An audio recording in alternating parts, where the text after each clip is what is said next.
The story opens inside a bustling airport. The hum of rolling suitcases, boarding announcements, and hurried footsteps fills the scene. Among the crowd is the main character, dignified, calm, and carrying a presence that commands quiet respect. They aren't flashy, but everything about them signals experience, discipline, and inner strength. Boarding begins and passengers file in. As they enter the first class cabin, small tensions flicker. The flight attendant, Kendra, projects a smile that doesn't quite reach her eyes. Her tone, polite but edged with sharpness, shifts depending on who she's speaking to. With some passengers, her warmth feels genuine. With others, especially toward the protagonist, her tone flattens, clipped, and dismissive. The protagonist notices, but doesn't respond. They take their seat, steady and composed, while Kendra directs her warmth toward other passengers. A quiet unease begins to settle in the cabin. A younger attendant glances back, observing the imbalance, but says nothing. Moments later, small slights become clearer. The protagonist is ignored for service, their simple requests dismissed or delayed, while others nearby are offered extra attention. What looks like ordinary rudeness to some carries a deeper weight to others, a pattern not new, but familiar. Instead of reacting with visible frustration, the protagonist remains steady, taking quiet mental note. The atmosphere tightens. Other passengers begin to notice something is off, though no one speaks. This is the seed of the conflict. Subtle mistreatment, disguised as ordinary service, aimed directly at someone who has lived long enough to recognize the pattern. The flight takes off, but the sense of injustice hangs in the air. The protagonist sits tall, silent, and watchful, already deciding this moment will not pass without accountability. The plane settles into the sky, but inside the cabin, the imbalance sharpens. Drinks are served, row by row, but when it comes to the protagonist, Kendra's tray tilts just slightly away. She says, "I'll come back," yet never returns. Nearby passengers exchange glances. Some grow uneasy, realizing what's happening. A younger attendant named Ray notices as well. His hands pause mid-service, his eyes flicking from the protagonist to Kendra with a faint hesitation. He knows the behavior is wrong, but hierarchy and fear keep him silent. But the protagonist is not unsettled. They remain composed, their silence sharper than any protest. They've lived through this kind of dismissal before. They know it isn't about one drink, one tray, or one rude word. It's about something larger, systemic, and deeply rooted. As the hours pass, the slight becomes heavier. A request for water is waved off with irritation. Another passenger in the same row, treated with sweetness and attentiveness, looks on with discomfort. The cabin itself feels split, one truth visible to those who know the pattern, invisible to those who don't. Then comes a sharper moment. The protagonist politely repeats a request, and Kendra's voice rises, audible to others.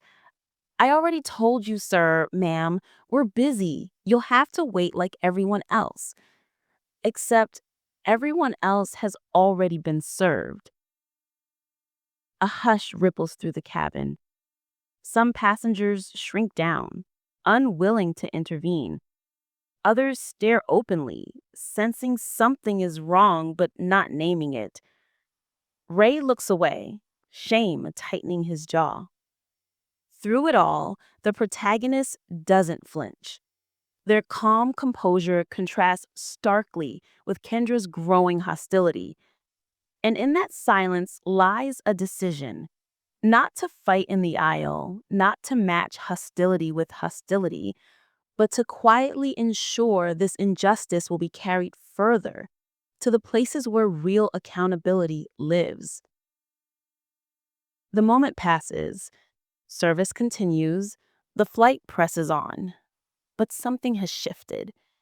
The dignity of one person has exposed the ugliness of another, and the quiet tension in the cabin has become impossible to ignore. The cabin dims as passengers settle into sleep, but the protagonist remains still, awake, and intentional.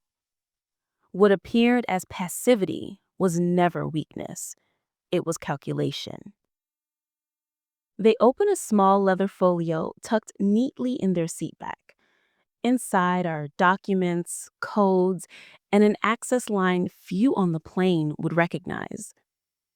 They take out a pen, jotting quiet notes, not about drinks denied, but about patterns, tone of voice, service gaps, witnesses nearby, timestamps. This isn't their first time being slighted, but this time they carry a tool most don't, a way to pull the thread of bias until the entire system must respond. Without spectacle, they press a number into their phone. A secure line connects. Their voice is calm, measured, and almost too quiet for the hum of the engines. This is protagonist's name. Initiate a trace, mid-flight, flight 227, time-stamped. Flag for escalation. On the other end, a team begins logging. Not a complaint desk, not customer service, a compliance division designed for systemic review. A structure the protagonist helped shape years ago, knowing such moments would come. The phone slips back into their pocket. No drama, no threats, just the silent turning of a wheel that will not stop once it's set in motion. Meanwhile, Kendra moves through the aisles, unaware that her choices are no longer private gestures of power, but recorded entries in an unfolding case. Passengers whisper. Ray watches with conflicted eyes, sensing change in the air. The protagonist remains calm, even serene. They sip the water finally offered hours too late, their dignity intact. The cabin, however, feels heavier, as if a tide has shifted, invisible but unstoppable. What began as an ignored service request has now become something far larger, a system about to confront itself. Morning light begins to press through the windows as the aircraft descends. Most passengers think the night passed uneventfully, but beneath the surface, everything has changed. The compliance trace, quietly activated mid-flight, has already spread through secure channels. By the time wheels touch the runway, reports have been logged, witness accounts flagged, and flight data cross-referenced. The system is awake. At the gate, the captain thanks passengers, unaware of the weight that lingers. Flight attendant Kendra still wears her strained smile, certain the night has ended in her favor. Yet whispers among the crew hint that something is off. Her supervisor's tone clipped, her login device failing to clear at the crew exit. The protagonist walks calmly down the jet bridge. No confrontation, no loud declaration, just composure that unsettles more than anger ever could. Each step is steady, purposeful, carrying the weight of history, yet free of spectacle. Meanwhile, Ray, The younger attendant who witnessed everything quietly approaches. Their eyes meet. Ray doesn't speak, only gives a small nod of recognition. It is not apology, not yet courage, but something more important: acknowledgement. Outside the terminal, a black sedan waits. Inside, a contact already has the first compliance brief open on a tablet. Charts, transcripts, timelines, all seated by that quiet phone call at 36,000 feet. The protagonist reviews it with the same calm focus that carried them through the flight. For others, this was a minor incident. For them, it is part of a systemic pattern now caught in the light. No one else at the airport knows